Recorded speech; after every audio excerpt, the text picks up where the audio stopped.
Hey everybody, it's Ryan Metzler here again, and today we're going to take a look at a deck building game about superheroes. Everyone loves superheroes. We're going to take a look at Heroes of Metro City from Threesome Games.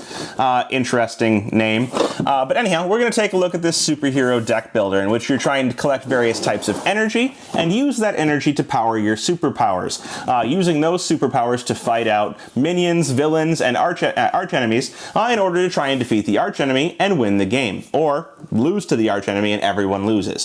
So real quick, we're going to take a look at what you get inside of this box. We'll see how the game plays, and we'll come back here at the end and get my opinions on Heroes of Metro City.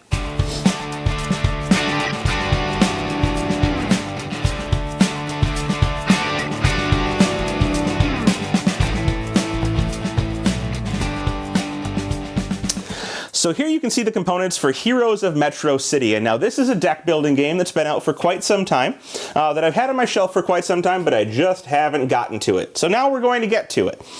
Each player is going to have their own little player board here, where you can write down your hero's name, and you're going to have 6 different phases that you're going to be following. So it very nicely outlines the phases, and we'll actually have areas to play your cards to, where you're going to be playing down energy sources, which you will then use to power your superhero powers that you're going to acquire throughout the game.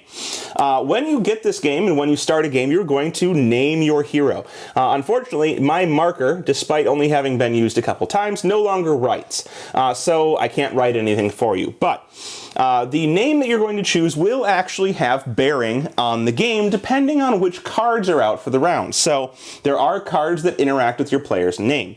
In this case, in this game, we do have one called Affinity with Nature, which is an energy source that will be better for you if your character has a name with an animal in the name. So for example, Catman or Batwoman, or who cares? Doesn't matter, as long as your name has an animal in it, this card will be better for you than if it doesn't. So there are kind of some very interesting reasons why you would name your character one way versus another, which I don't really like, but we'll talk more about that later.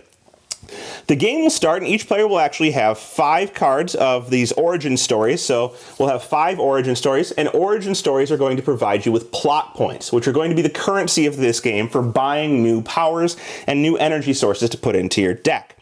You'll need to spend plot points equal to the values of these cards. You'll see 4, 5, 5, 3, 6, 2, 4, 6. Once per round, you'll have a chance to spend plot points from your hand to buy these cards and add them to your discard pile, which you will later shuffle into your deck. So you're going to start with 5 of these, and then you're also going to start with 5 sparks of energy. Sparks of energy are going to be the energy you will use to power the cards in your deck. So you'll see that you're going to use energy out on the board in order to play these cards. And each of these cards has an energy cost. So you'll see 4, 2, 1, 3, 1, 2, 2, 2. All of the non-energy cards have a power requirement, and then all of the energy cards provide power to those powers. So you're going to get these cards and you'll shuffle them into a deck. However, if we just had origin stories and we just had origin and power, this wouldn't be a very interesting start because we have energy, but we have no powers to use with it. So at the start of the game, every player gets a certain number of plot points that they may spend to customize their deck. This is going to be 5 points for the first player and then 1 extra for each other player in the game. So 6 for the second, 7 for the third, and 8 for the fourth. They can take from this stack of cards a number of cards equaling that total number of plot points. So for example, if I had 5 plot points, I could take 1 Elemental Blast card and put it into my deck. Or I could take, for example, one of the Deadly Blades and something that costs 2. A Deadly Blades and a Hurled Object, and add them to my deck, and that would give me 2 cards. And each successive player will get 1 extra plot point to add to their deck. The reason you'd be taking these cards is that they will allow you to either draw more cards, or they may allow you to deal damage to the villains in the game, or they may allow you to add damage or power more cards, whatever it might be. You can buy more cards to add to your deck so that everybody starts with a different deck and may start with a different number of cards at the beginning of the game. So for the example of our first player, he's going to take a Deadly Blades worth 3 plot points. And what this does is during Phase 3, and Phase 3 is battling of enemies, it's going to allow him to deal 1 point of physical damage to an enemy out on the board. Also during Phase 3, it says he can deal 1 additional physical damage when this is activated by an energy source of level 3 or higher. So if he has 3 energy, despite only needing 1 to activate the card, if activated by a 3, it will do 2 damage instead of 1. He's also going to take a hurled object, and hurled object has 2 effects in phase 3 as well. It does 1 physical damage, but it also says that you may choose to discard any number of cards from your hand, and for every 3 cards you discard in this way, you're going to deal 1 additional physical damage. So extra cards in your hand that you may not need can be thrown away in order to deal extra damage. Once everybody's got their starting deck all figured out, they're going to shuffle them up and they're going to draw 5 cards. And it'll always be 5 cards at the start of your hand. So 1, 2, 3, 4, 5. From this point on, we're going to be following very rigidly the form of a turn. So we're going to reinforce enemies during the first phase of every turn. What that means is we're going to check and make sure that there's a face-up card in each of the 3 enemy piles. These 3 piles are minions, which are the weakest enemies. Then we have the villains, which are kind of your mid-range, semi-boss type of enemy. And then you have an arch enemy at the end. There will only be 1 arch enemy in the entire game, because when he's defeated, the game is over. So you'll make sure there's 1 face-up card in each of these stacks, and if there's not, you'll flip 1 face-up. Once you're done with that, you're going to go ahead and you're going to activate powers. This is the portion of the game where you're going to be playing cards from your hand in order to get things out on your board, to get energy, or to activate powers to be preparing to do damage out here. For this player's turn, he has a hand of cards that has a lot of plot points in it. So he's going to be buying something later in the hand, but for now he has 1 energy and he has 1 power. With energies, you'll see you have 4 energy slots out on the board, and you can slot 1 energy card in each of these slots. As I only drew 1 energy, I'm going to slot my 1 energy there. Now this energy, the energy card Spark of Energy, has a base level of 1 power, but if I were to get multiple of these, I can actually stack them one on top of the other, and they'll add together. So it's 1 plus 1 in this case would be 2. Most energy slots, or most energy sources, do not work this way, but this one can be played as kind of an additional energy on top of any other energy card to boost it. Since I only have the 1, I only have 1 energy, but conveniently my hurled object has a requirement of 1 energy in order to play it. So I would be able to play my hurled object out on top of this and activate that power, which will have its effect in phase 3 as I showed you earlier. The rest of my cards are useless in this activate powers phase, so we're done with that and we're going to move on to phase 3, which is battling enemies. When we're battling enemies, we're trying to deal enough damage to negate the life of the enemy, and we have our choice of any of the enemies, or for that matter, all of the enemies if we have enough attack power. We can see that our minion here, which is an alien swarm, has a life of 1. So we can attack this alien swarm and deal 1 damage to it with our hurled object in order to kill it. And that will allow us to take this card and to have 1 of 2 choices of what to do with it. Either we can flip this card over, reversing it, and we'll see that we have a new storyline card that gives us 2 plot points, which will give us more currency to buy something. Or if we've decided we don't need any more plot points, what we can do is we can take this card and throw it away into the rubble, which is the kind of pile of cards that have been removed from the game. So we can take this card and we would likely keep it at this point, adding it to our hand. And that will give us more plot points during the purchasing phase. If we'd had 5 damage, we could have potentially killed Major Slag. But Major Slag has an ability saying that he reduces physical damage and also elemental damage by 1 when it's dealt to him. So our 1 point of damage would have been 0 points of damage to Major Slag, and he has 5 life anyhow. If you're ever able to kill the arch enemy, you will automatically win the game. So if you can do 8 points of damage to him, you will win. However, he will, 8 damage is quite a bit, so it's going to be a little while before you're able to do that. And if you ever can't do his effects at the end of the round, he'll end the game and beat you all. Now that we have finished our combat, we've only got 1 point of damage, we've killed our 1 guy, and we can't kill anyone else, we're going to go ahead and we're going to move on to story development. Story development is when you're allowed to buy new cards with your plot points. So we would go back to our hand and we see that we now have 2, 3, 4, 5 plot points. In theory, we could have thrown these away to do an extra point of damage with our hurled object, but we didn't need the extra point of damage and the plot points are more useful for us. So we have 5 that we can place into our discard pile, and in doing so we can look and see what we'd like to buy from the piles here. We have a couple of cards that cost 5. For example, Elemental Blast here costs 5 and does 2 elemental damage when we're doing combat when we assign it to an energy source in order to power it. Additionally, it does 1 extra if it's powered by an energy source of level 4 or more. So if we think we can get our energy pretty high, we may want to buy one of these.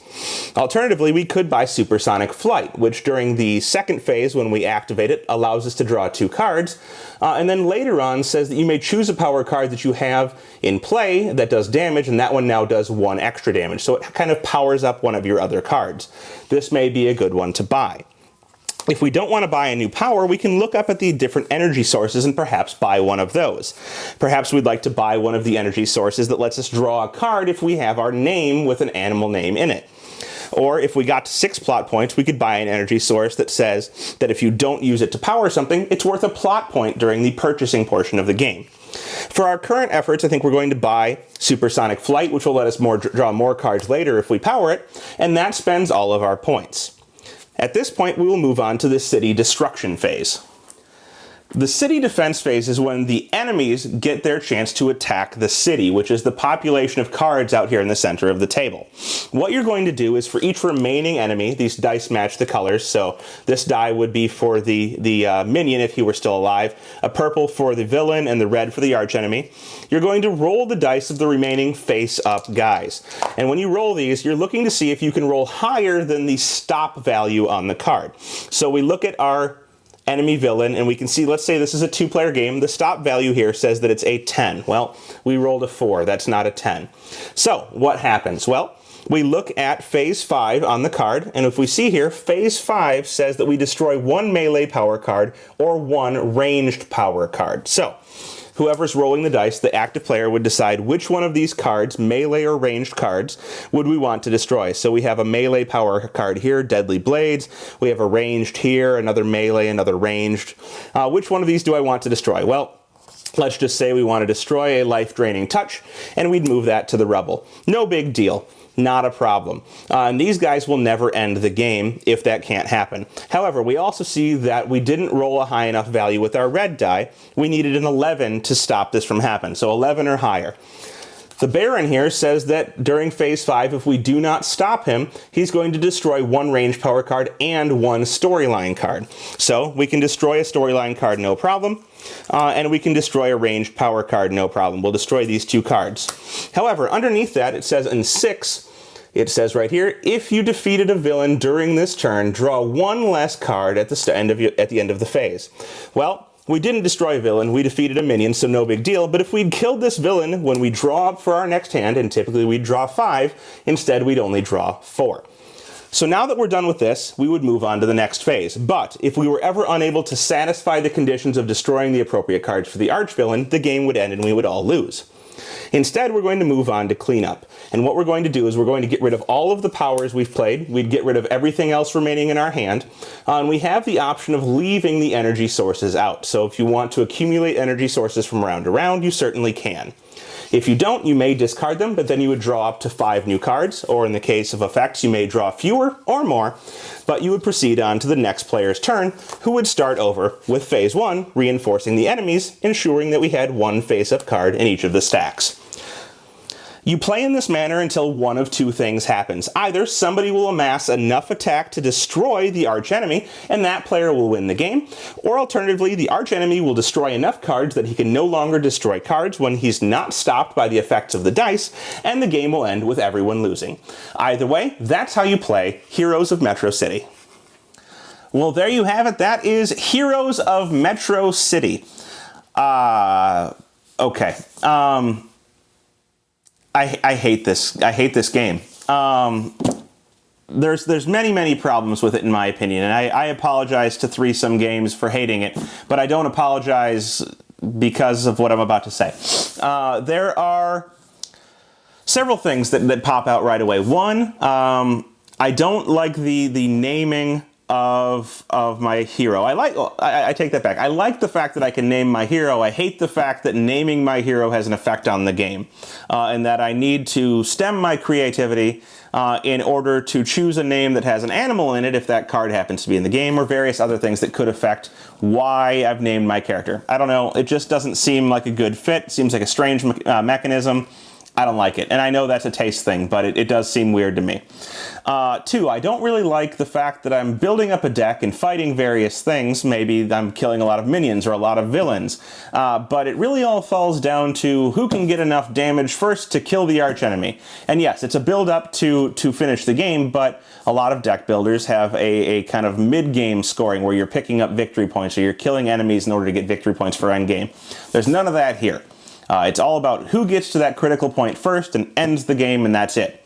I think they had an interesting idea with the building up of energy, placing energy on your board, then using that energy to power your powers. You have a resource in energy, you have a resource in attack, you have a resource in the plot that you can use to buy more cards. But overall, I just found the cards to be kind of uninteresting. I found the interactions to be uninteresting, and I thought it could have been better developed. That combined with the game's over now, didn't do much for me. You have the semi-co-op aspect of we have to stop the archenemy, but you have the random dice rolling of I can't really do a whole lot to stop the archenemy.